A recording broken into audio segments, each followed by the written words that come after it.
오늘은 사실적 도덕의 훈련에 대해서 함께 공부하시도록 하겠습니다. 훈련은요, 어떤 법을 가지고 반복해서 단련함으로써 길들이고 능이 나게 하는 거예요. 논어에 보면 공자님께서 학이 시습지면 불영여로하라고 했잖아요. 배우고 때로 익히면 또한 기쁘지 아니한가. 근데 거기서 보면 배우고 익히면이라는 말이 나오잖아요. 근데 그 익힐 습자를 보면 새는 원래적으로 깃을 가지고 태어나요. 근데 태어나자마자 날지는 못하죠. 애기 새가 이제 좀 커가지고 날려면 이제 팔을 이제 바닥바닥 거려요. 그래서 날려고 부단히 이제 시도를 해요. 한 번, 10번, 100번 계속 시도한 결과 어느 순간에 후다닥 하고 날게 되거든요. 그것을 익힐 습자라고 해요. 훈련이란 반복해서 단련해가지고 자기를 길들여서 그거에 능이 나게 하는 것이 훈련이에요. 자전거나 스케이트도 보면 처음에는요, 자전거 타려면 얼마나 무서워요. 타는 것을 배워가지고 계속 몸으로 넘어지면서 시도를 계속 하다 보면 어느 순간에 터득이 되면서 자전거가 타지잖아요. 근데 그 터득이 될 때까지 한 번 넘어지고 두 번 넘어지길 반복해가지고 그 반복해서 단련한 결과 터득이 돼서 자동적으로 이렇게 타지게 되죠. 훈련이라는 것은 이처럼 뭔가를 반복해서 단련해가지고 그걸 익숙하게 만들고 길이 들게 하고 그리고 능이 나게 하는 것이 훈련이에요. 제가 어렸을 때 저희 옆 동네에 천기 아저씨라는 분이 계셨어요. 근데 이 천기 아저씨는 어떤 분이셨냐면 말을 더듬는 분이셨어요. 저희들끼리 그 아저씨 흉내내는 게 어떤 놀이가 돼버린 거예요. 그래서 이제 애들이 다 말할 때 천기 아저씨 말하듯이 말을 일부러 더듬는 연습을 막 한 거예요. 어느 날 동네 아줌마들이 자기 아들, 딸들을 보니까 애들이 다 말을 더듬고 있거든요. 그래가지고, 이러면 안 되겠다 싶어가지고, 막 혼을 내가지고, 이제 못하겠어요. 저도 어머니한테 되게 혼쭐이 난 기억이 나요. 그래가지고, 이제 다들 이제 어머니한테 혼나가면서 다시 원상복구를 해가지고 말 더듬는 걸 고쳤는데, 저희 친척의 하나는 그게 20살 되도록까지 안 고쳐진 거예요. 그래서 이 말 더듬는 걸 고치려고 말 더듬이 학원까지 갔어요. 이러면서까지 고쳤대요. 반복해서 단련해서 그게 그렇게 익혀지고 길이 들잖아요. 한 번 길이 들면 자동화가 돼버려요. 그러면은 쉽게 안 고쳐져요. 성격이라는 부분은 후천적으로 부모님이나 다른 환경에 영향을 받아서 형성이 되는데 기질이라는 것은요, 환경으로 조성이 되는 게 아니에요. 쌍둥이도 똑같은 환경에 태어나지만 다르잖아요. 그거는 그 사람이 타고난 기질이에요. 습관이 제2의 천성이라면 제1의 천성은 기질이잖아요. 그 사람이 타고난 기질은 왜 그렇게 그 기질을 가지고 태어났겠어요? 과학적으로 보면 DNA가 그렇게 생겼다고 할 수가 있지만 우리 불교나 원불교에서 보면 그게 전생에 지은 바 업력이라고 볼 수가 있죠. 그것을 우리는 기질이라고 해요. 대종사님께서 고락에 대한 법문에 기질이 완전히 변화되로까지 훈련을 아니한 결과요 라고 했잖아요. 계속 반복해서 훈련을 하게 되면 그게 길이 들어버리잖아요. 그러면 그게 자동화가 돼가지고 기질이 돼버리는 거예요. 기질이 되면 이 생만 자동적으로 되는 게 아니라 다음 생도 자동적으로 그렇게 살아가는 거예요. 그 사람이 기질이 되는 거예요. 그 맹모 삼천지교라는 말씀 알죠?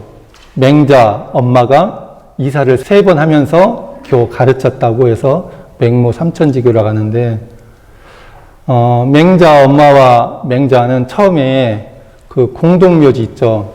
무덤 근처에서 살았어요. 맹자 어머니가 어느 날 맹자를 보니까 뭐라고 들냐면, 사람들이 우리가 죽으면 고가잖아요. 어이 곡을 하잖아요. 그 곡하는 것, 그리고 상여 옮기는 것, 그것을 흉내내면서 놀고 있는 거예요. 이 아들 여기서 키우면 안 되겠다 싶어가지고 이사를 했는데 이번에는 시장으로 이사를 해요. 시장의 이 사회에서 어느 날 또 정신 차려놓고 보니까 맹자가 아들이 장사하는 분들, 그 장사하는 것을 이제 흉내내면서 이렇게 살고 있는 거예요. 우리 아이가 이렇게 크면 안 되겠다 싶어가지고 또 이사를 해요. 세 번째 이사한 곳이 요즘으로 치면 학교 옆으로 이사를 한 거예요. 학교 옆으로 이사해서 놓고 보니까 공부하는 것을 따라해가지고 태도도 달라지고 공부하는데 취미를 붙이고 살아가는 거예요. 그래서 이제 여기서 이제 계속 살면 되겠다 이렇게 해가지고 그 결과 우리가 아는 맹자라는 위대한 성현이 되셨다는 거죠. 근데 여기서 눈여겨봐야 될 점은 뭐냐. 맹자님이 공동묘지에 살 때, 근처에 살 때는 뭘 했어요? 상여매는 거, 곡하는 거, 그거를 계속 반복해서 했죠. 자기를 그렇게 훈련시키고 길들인 거잖아요. 근데 왜 자기를 이렇게 길들였느냐. 보고 들리는 게 그 상에 나가는 거, 곡하는 거니까 그걸 본받아가지고 그걸 흉내낸 거예요. 시장에 가니까 보고 듣는 게 장사하는 거니까 그것을 본받아가지고 이제 그걸 또 흉내낸 거죠. 학교 옆으로 가니까 출입하는 사람들의 모습을 본받아가지고 학습하는데 취미를 붙이고 그렇게 한 거죠. 우리가 자기를 길들이는 것은 뭘 가지고 길들이냐면 뭘 본받아서 길들이는 거예요.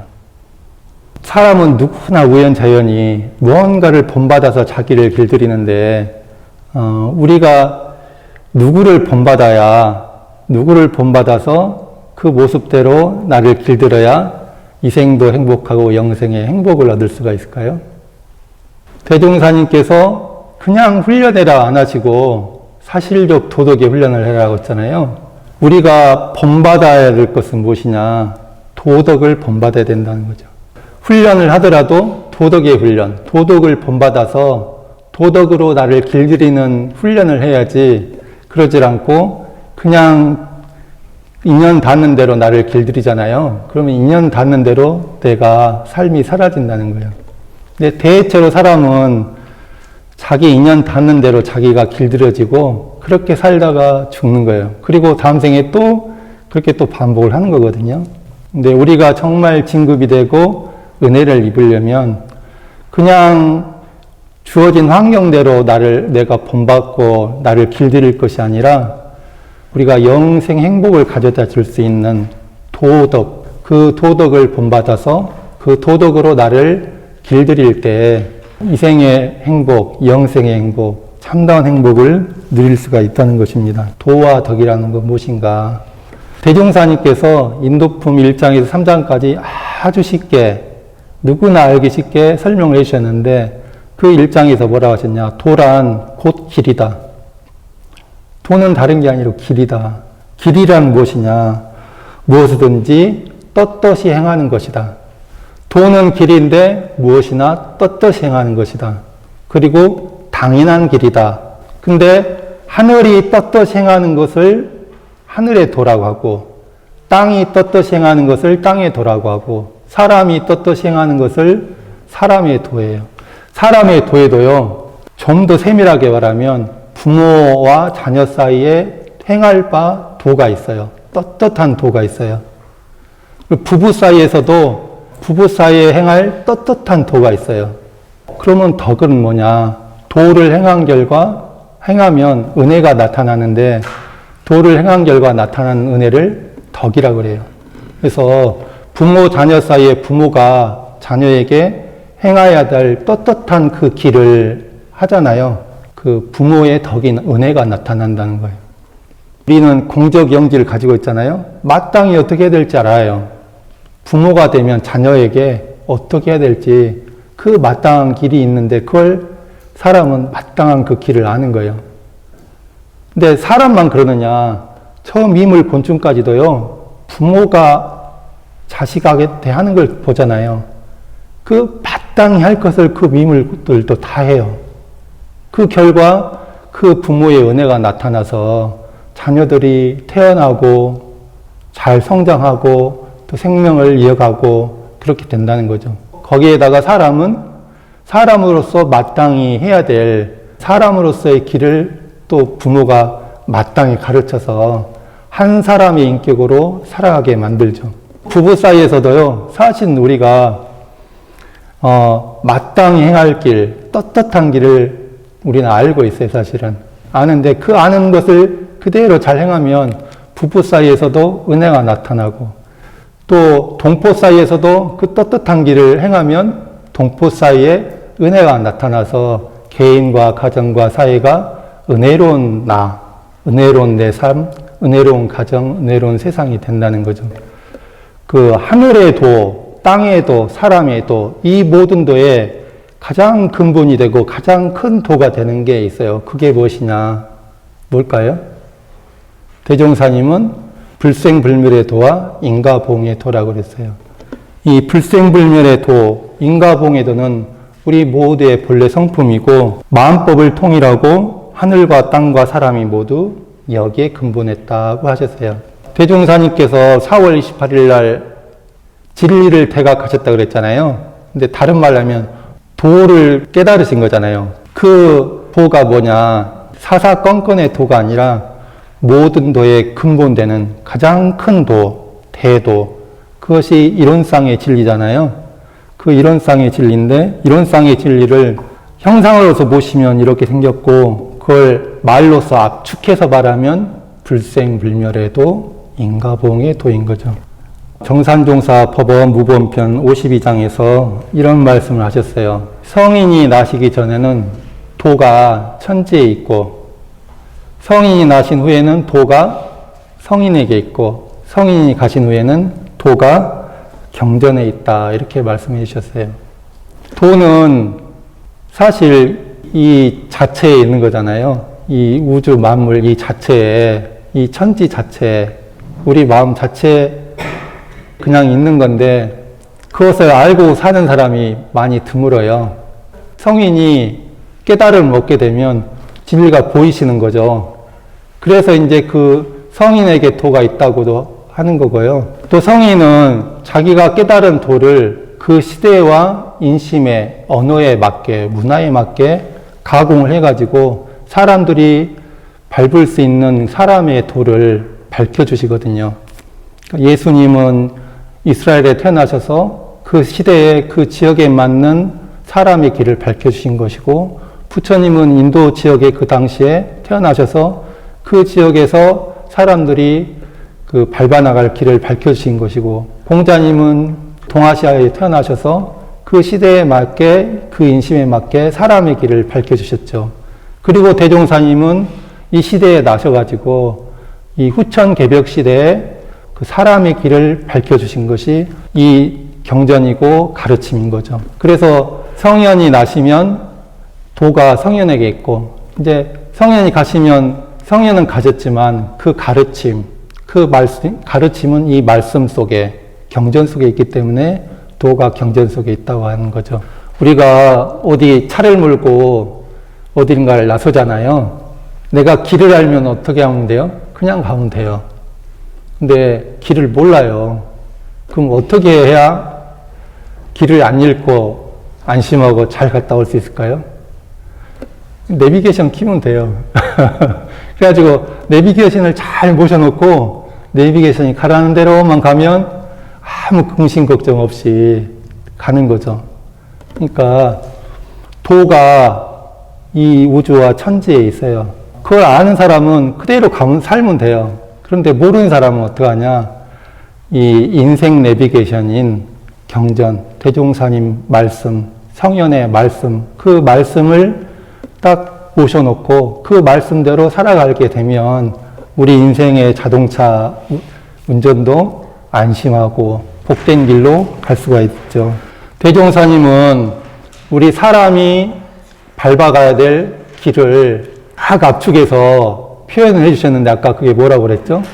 이론상이라고 했죠, 이론상. 우리가 본받고 따라서 갈 길을 압축해서 표현해 주신 게 이론상이에요.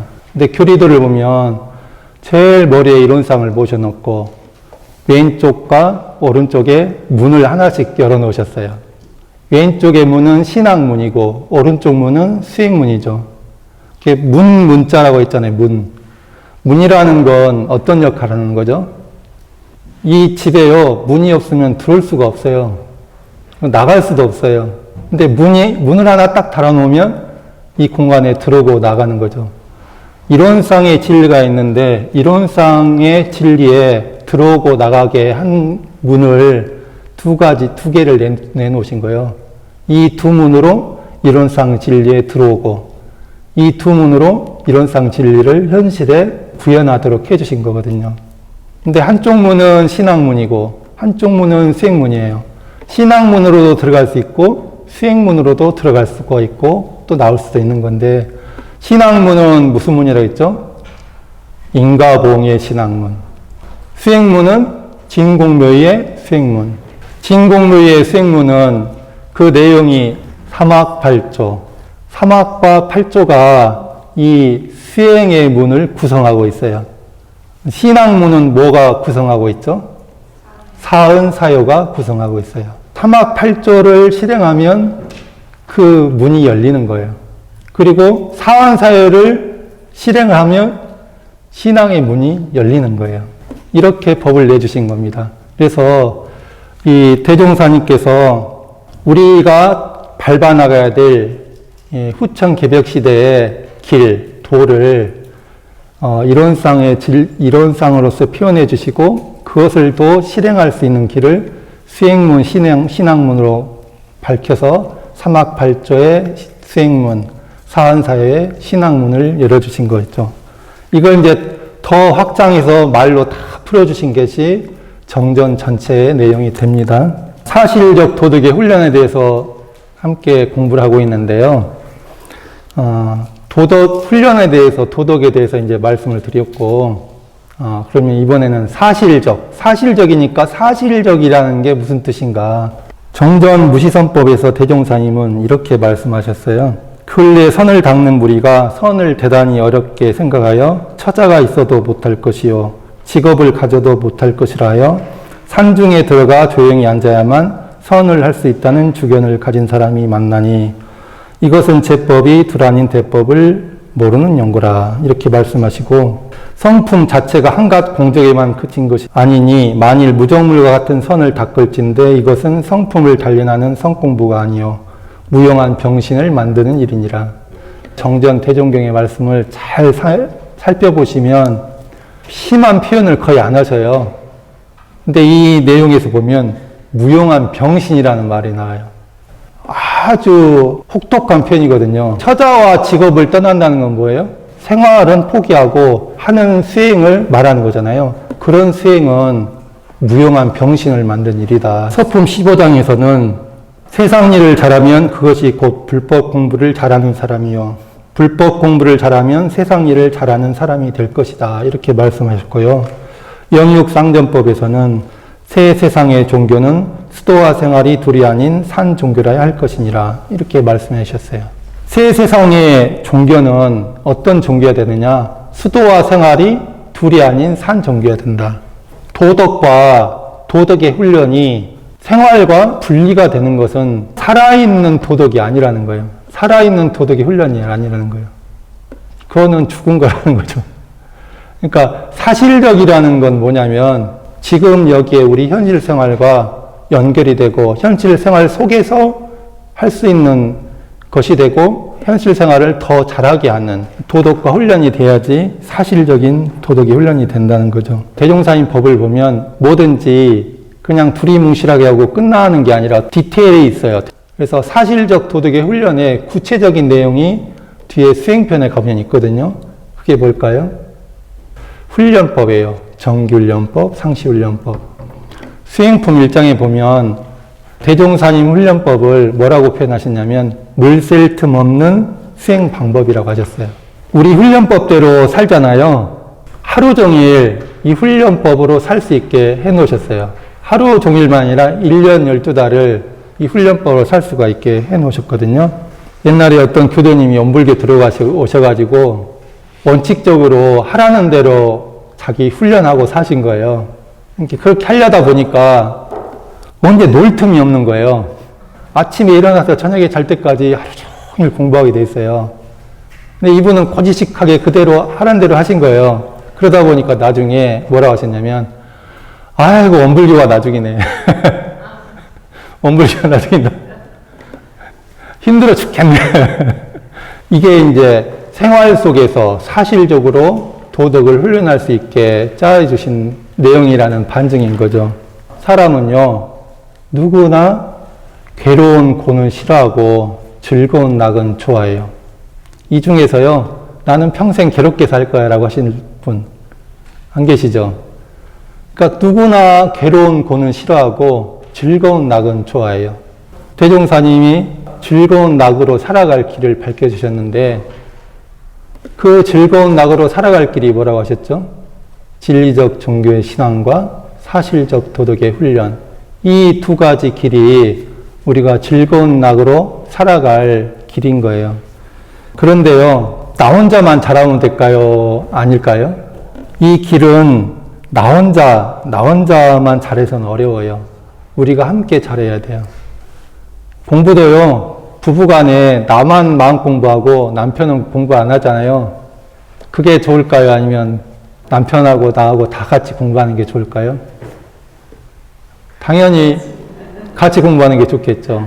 이 세상이 우리 모두 다 함께 진리적 종교를 신앙하고 사실적 도덕의 훈련을 하는 세상이 되면 더 공부하기 좋고 낙원으로 살기가 더 좋습니다. 그래서 우리 모두 다 함께 이 진리적 종교의 신앙과 사실적 도덕의 훈련을 하도록 인도를 하자는 거예요.